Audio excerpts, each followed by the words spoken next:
Thank you so much for joining us this evening and for making this event possible. Before I begin, let's give a big thank you to the venue staff who have made this night such a celebration. Now, Zoran is about to join us on stage, but before he does, I want to say a few quick words of reflection and thanks and introduce a very special member of our team. So first, let's hear a round of applause for our day one endorsers, those who helped build this movement into what it's become. New York City DSA.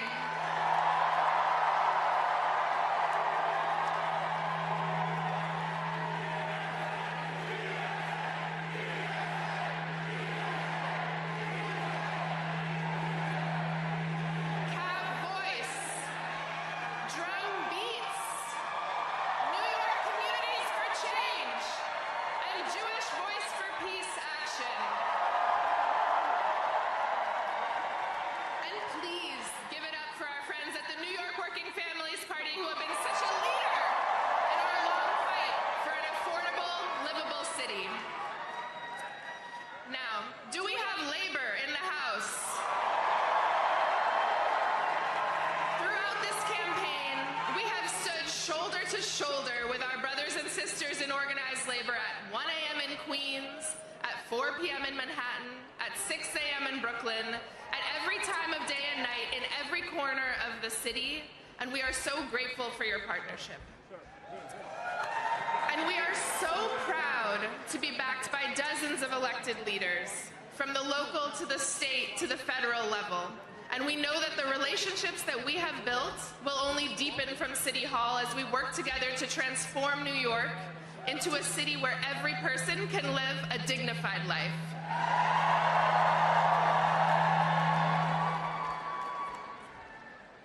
I also want to thank our incredible campaign staff. You have sacrificed your social lives and your sleep schedules, and you have given so much to this movement, and then when Cuomo decided to get back into the race, you dug deep and gave more. I have been so honored to work with you, learn from you, and support you as you have faced unprecedented scrutiny and at times ugliness and threats from our opponents. You have built a historic campaign, so please give them all a round of applause.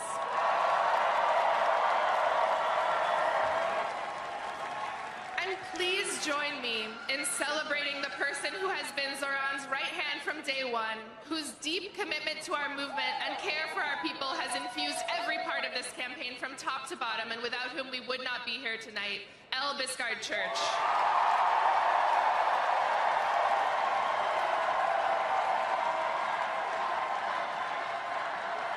Now,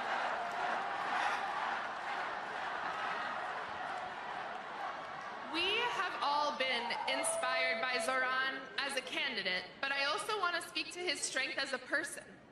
He has led our team and this movement with grace, curiosity, good humor, and thoughtfulness. And this race has been difficult. He has been the subject of attacks and threats, but he has truly risen above it all to give us hope. So please join me in giving Zoran, our friend, a round of applause.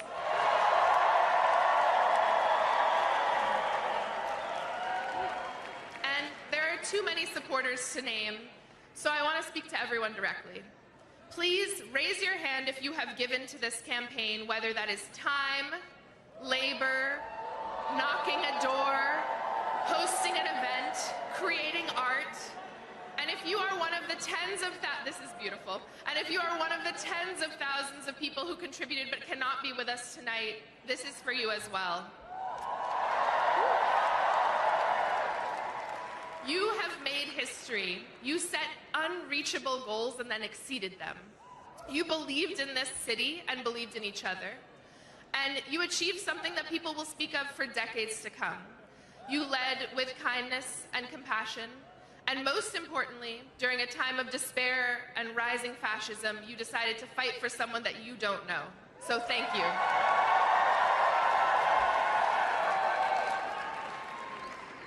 Friends, the scope of this campaign was truly unprecedented. We had hundreds of thousands of conversations with our neighbors and trained leaders who will help us deliver our agenda for the next 4 years. But this record-breaking program did not come out of nowhere. It was the product of years of organizing and leadership development by New York City DSA and so many of our movement partners. And we were so fortunate to be led on this campaign by someone who has been a part of this work from the beginning. She led Julia Salazar's groundbreaking campaign in 2018, and since then has been behind the scenes in so many of our victories. If this campaign made you feel powerful, or taught you something, or showed you discipline, or brought you joy, you have this person to thank. She is caring, wise, and deeply committed to our movement.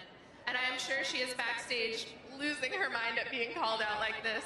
But I need everyone here to please join me in giving her the longest and loudest round of applause, our organizing director, Tasha.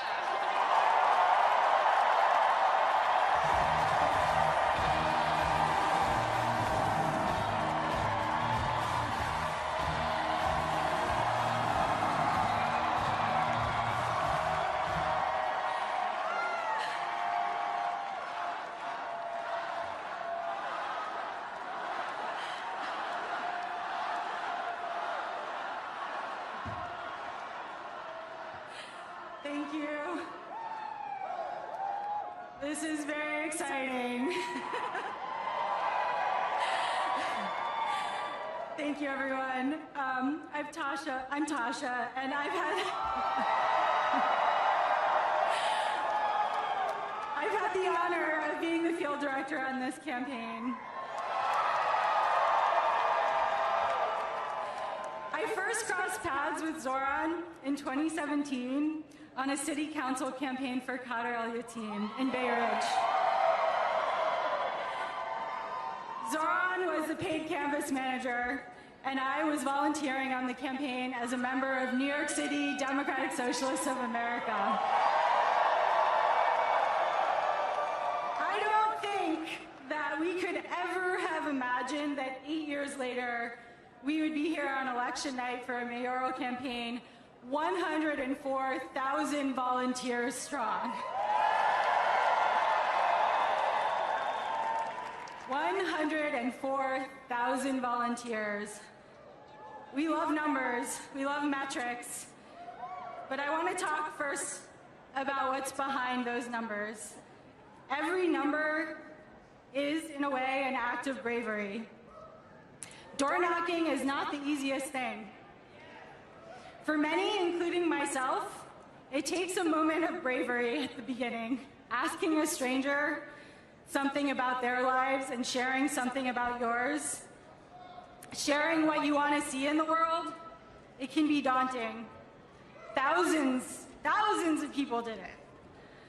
And every time, every volunteer went to a door and talked to a stranger, they offered their vision to that stranger and invited that stranger to be a part of shaping their vision. We love strangers. Every door knock and every phone call is a statement of belief that politics is for all of us. This campaign and this city is all of ours to shape. I also want to say something about field leads.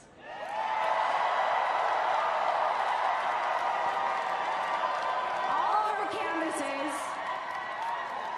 for those who don't know, all of our canvases have been led by volunteers we call field leads. Many of them are here.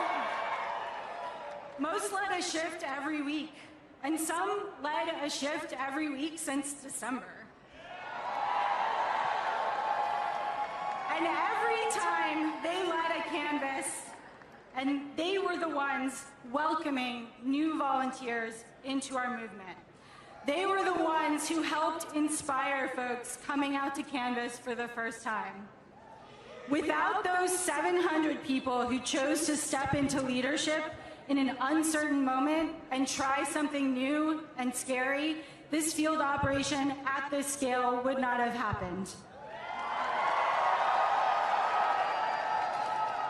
Those 700 people prove that leadership isn't about having all of the answers. It's about the willingness to step into the unknown and inspire others to imagine something better.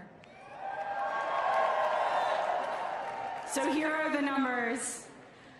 Over 104,000 volunteers made over 4.4 million calls. At around noon today, a volunteer knocked our 3 millionth door. Over 700 field leads have led over 5,700 canvases in 243 neighborhoods. 6,568 voters signed up to volunteer on the spot when they were canvassed by somebody. 8,389 voters signed up to volunteer when they were asked by a phone banker.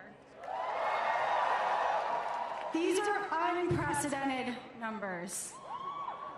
The bravery that you all have shown, that this field operation carried across all 5 boroughs, is going to transform our city. What all 100,400 of us have accomplished has rewritten the possibilities of mass democratic action. It doesn't stop tonight. We all know that we won't stop at electing Zoran. We will continue to fight to bring the affordable of New York City to life. I am so excited to do that with all of you. And now I'm so honored to introduce the person you've been waiting to hear. We've worked for many years to bring about change in New York City that it so urgently needs. He's been a friend, and he is the next mayor of the greatest city on earth.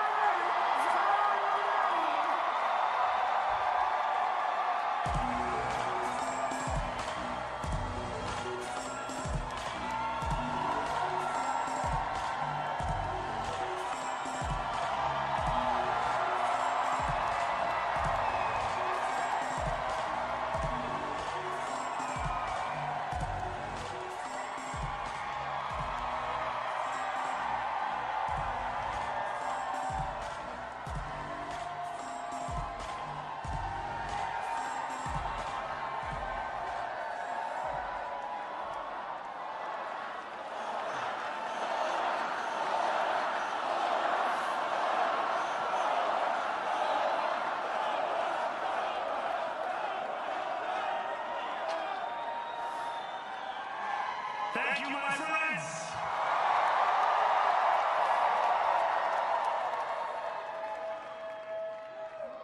The sun may have set over our city this evening, but as Eugene Debs once said, I can see the dawn of a better day for humanity. For as long as we can remember, the working people of New York have been told by the wealthy and the well-connected that power does not belong in their hands. Fingers bruised from lifting boxes on the warehouse floor, palms calloused from delivery bike handlebars, knuckles scarred with kitchen burns. These are not hands that have been allowed to hold power. And yet, over the last 12 months, you have dared to reach for something greater. Tonight, against all odds, we have grasped it. The future is in our hands. My friends, we have toppled a political dynasty.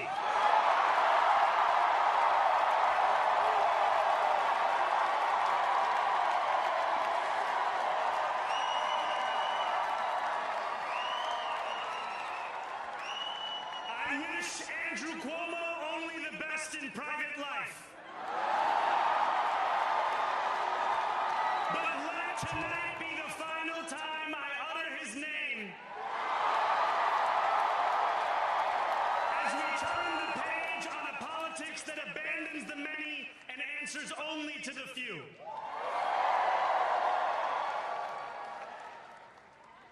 New York, tonight you have delivered a mandate for change.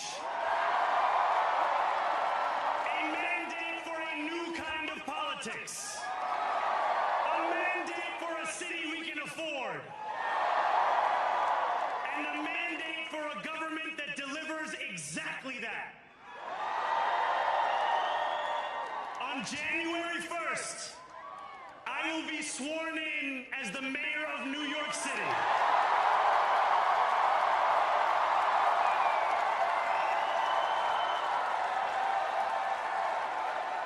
And that is because of you.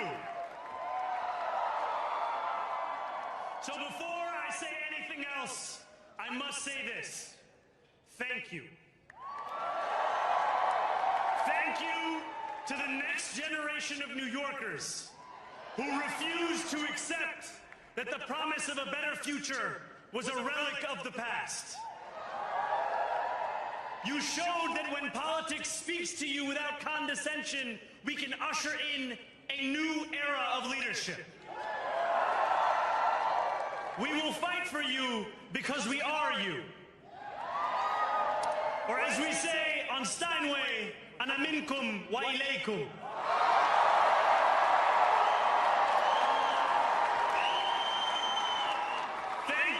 To those so often forgotten by the politics of our city who made this movement their own. I speak of Yemeni bodega owners and Mexican abuelas, Senegalese taxi drivers and Uzbek nurses, Trinidadian line cooks and Ethiopian aunties.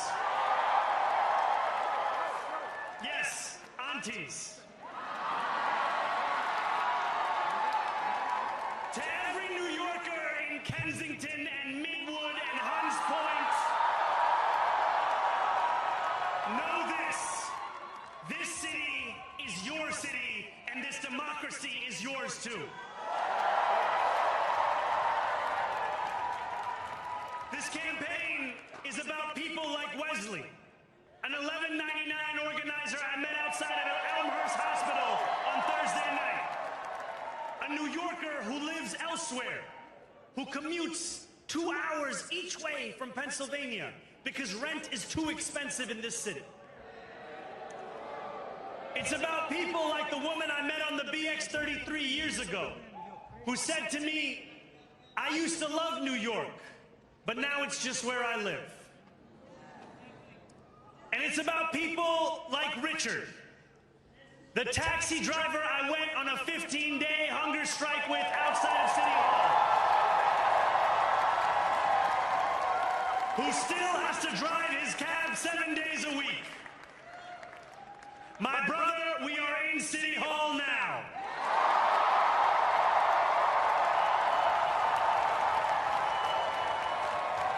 This victory is for all of them, and it's for all of you.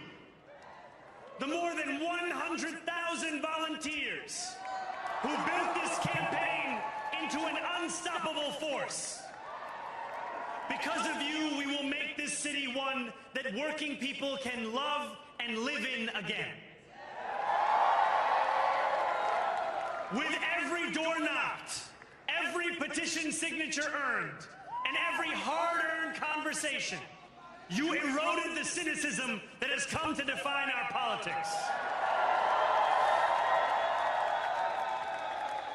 Now I know that I have asked for much from you over this last year. Time and again, you have answered my calls. But I have one final request. New York City, breathe this moment in. We have held our breath for we know. We have held it in anticipation of defeat. Held it because the air has been knocked out of our lungs too many times to count. Held it because we cannot afford to exhale. Thanks to all of those who sacrificed so much, we are breathing in the air of a city that has been reborn.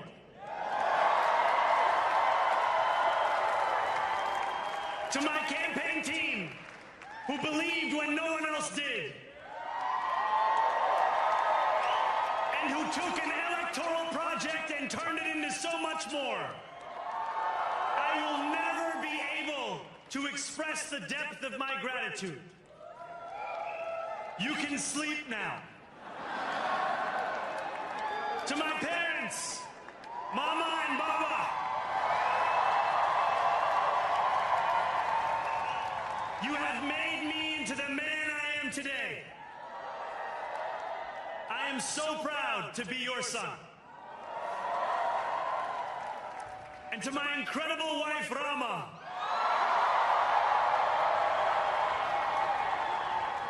Hayati, there is no one I would rather have by my side in this moment and in every moment. To every New Yorker, whether you voted for me, for one of my opponents, or felt too disappointed by politics to vote at all, thank you for the opportunity to prove myself worthy of your trust. I will wake each morning with a singular purpose: to make this city better for you than it was the day before. There are many who thought this day would never come, who feared that we would be condemned only to a future of less, with every election consigning us simply to more of the same. And there are others who see politics today as too cruel for the flame of hope to still burn. New York, we have answered those fears. Tonight we have spoken in a clear voice. Hope is alive. Hope is a decision that tens of thousands of New Yorkers made day after day. Volunteer shift after volunteer shift, despite attack ad after attack ad. More than 1 million of us stood in our churches, in gymnasiums, in community centers, as we filled in the ledger of democracy. And while we cast our ballots alone, we chose hope together. Hope over tyranny. Hope over big money and small ideas. Hope over despair. We won because New Yorkers allowed themselves to hope that the impossible could be made possible. And we won because we insisted that no longer would politics be something that is done to us. Now it is something that we do.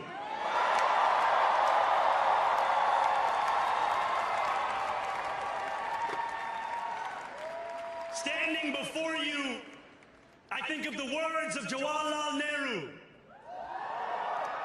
A moment comes but rarely in history when we step out from the old to the new, when an age ends and when the soul of a nation long suppressed finds utterance.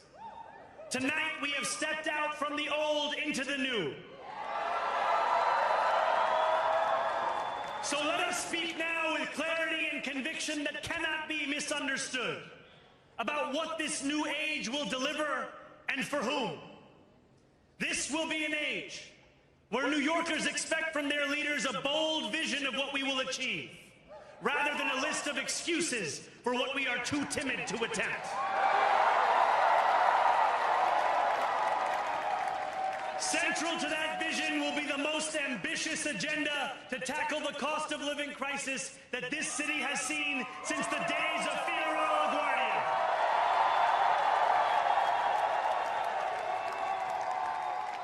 An agenda that will freeze the rents for more than 2 million rent-stabilized tenants. Make buses fast and free. And and deliver universal child care across our city. Years from now, may our only regret be that this day took so long to come. This new age will be one of relentless improvement. We will hire thousands more teachers. We will cut waste from a bloated bureaucracy. We will work tirelessly to make lights shine again in the hallways of NYCHA developments where they have long flickered. Safety and justice will go hand in hand as we work with police officers to reduce crime and create a department of community safety that tackles the mental health crisis and homelessness crises head on. Excellence will become the expectation across government, not the exception. In this new age we make for ourselves, we will refuse to allow those who traffic in division and hate to pit us against one another. In this moment of political darkness, New York will be the light. Here, we believe in standing up for those we love.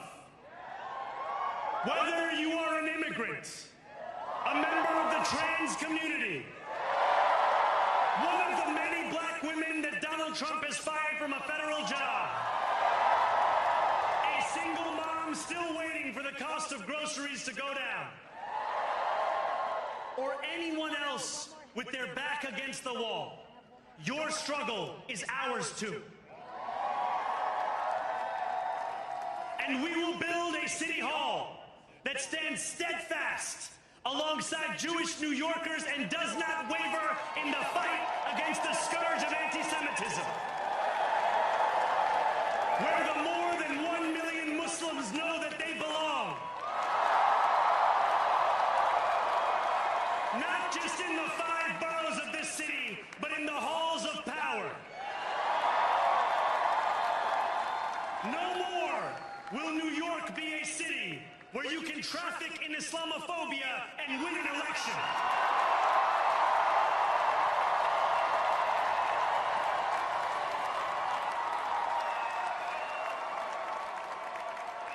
This new age will be defined by a competence and a compassion that have too long been placed at odds with one another. We will prove that there is no problem too large for government to solve and no concern too small for it to care about. For years, those in City Hall have only helped those who can help them. But on January 1st, we will usher in a city government that helps everyone. Now, I know that many have heard our message only through the prism of misinformation. Tens of millions of dollars have been spent to redefine reality and to convince our neighbors that this new age is something that should frighten them. As has so often occurred, the billionaire class has sought to convince those making $30 an hour that their enemies are those earning $20 an hour. They want the people to fight amongst ourselves so that we remain distracted from the work of remaking a long broken system. We refuse to let them dictate the rules of the game anymore. They can play by the same rules as the rest of us. Together, we will usher in a generation of change. And if we embrace this brave new course, rather than fleeing from it, we can respond to oligarchy and authoritarianism with the strength it fears, not the appeasement it craves.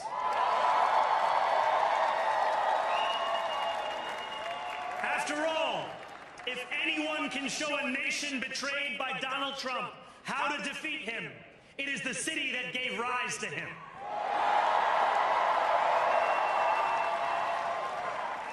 And if there is any way to terrify a despot, It is by dismantling the very conditions that allowed him to accumulate power. This is not only how we stop Trump, it's how we stop the next one. So Donald Trump, since I know you're watching, I have 4 words for you. Turn the volume up.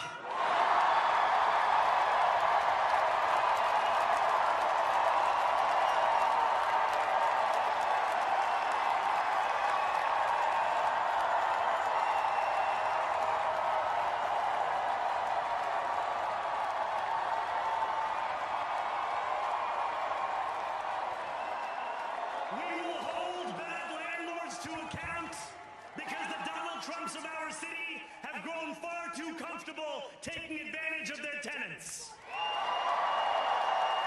We will put an end to the culture of corruption that has allowed billionaires like Trump to evade taxation and exploit tax breaks. We will stand alongside unions and expand labor protections because we know, just as Donald Trump does, that when working people have ironclad rights, the bosses who seek to extort them become very small indeed. New York will remain a city of immigrants, a city built by immigrants, powered by immigrants, and as of tonight, led by an immigrant.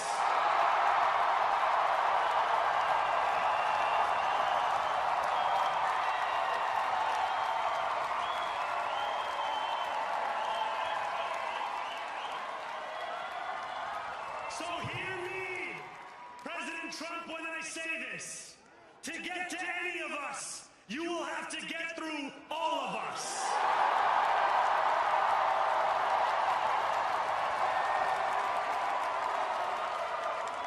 When we enter City Hall in 58 days, expectations will be high.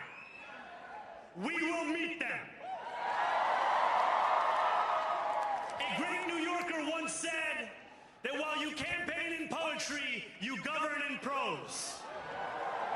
If that must be true, let the prose we write still rhyme and let us build a shining city for all. And we must chart a new path, as bold as the one we have already traveled. After all, the conventional wisdom would tell you that I am far from the perfect candidate. I am young, despite my best efforts to grow older. I am Muslim.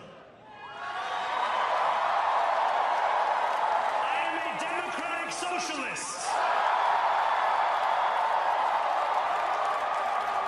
And most damning of all, I refuse to apologize for any of this. And yet, if tonight teaches us anything, it is that convention has held us back. We have bowed at the altar of caution and we have paid a mighty price. Too many working people cannot recognize themselves in our party.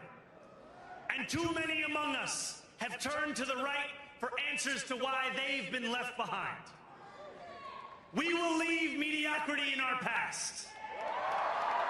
No longer will we have to open a history book for proof that Democrats can dare to be great. Our greatness will be anything but abstract. It will be felt by every rent-stabilized tenant who wakes up on the first of every month, knowing the amount they're going to pay hasn't soared since the month before. It will be felt by each grandparent who can afford to stay in the home they have worked for, and whose grandchildren live nearby because the cost of childcare didn't send them to Long Island. It will be felt by the single mother who is safe on her commute and whose bus runs fast enough that she doesn't have to rush school drop-off to make it to work on time. And it will be felt when New Yorkers open their newspapers in the morning and read headlines of success, not scandal. Most of all, it will be felt by each New Yorker when the city they love finally loves them back. Together, New York, we're going to freeze the... Together, New York, we're going to make buses fast and... Together, New York, we're going to deliver universal... Let the words we've spoken together, the dreams we've dreamt together, become the agenda we deliver together.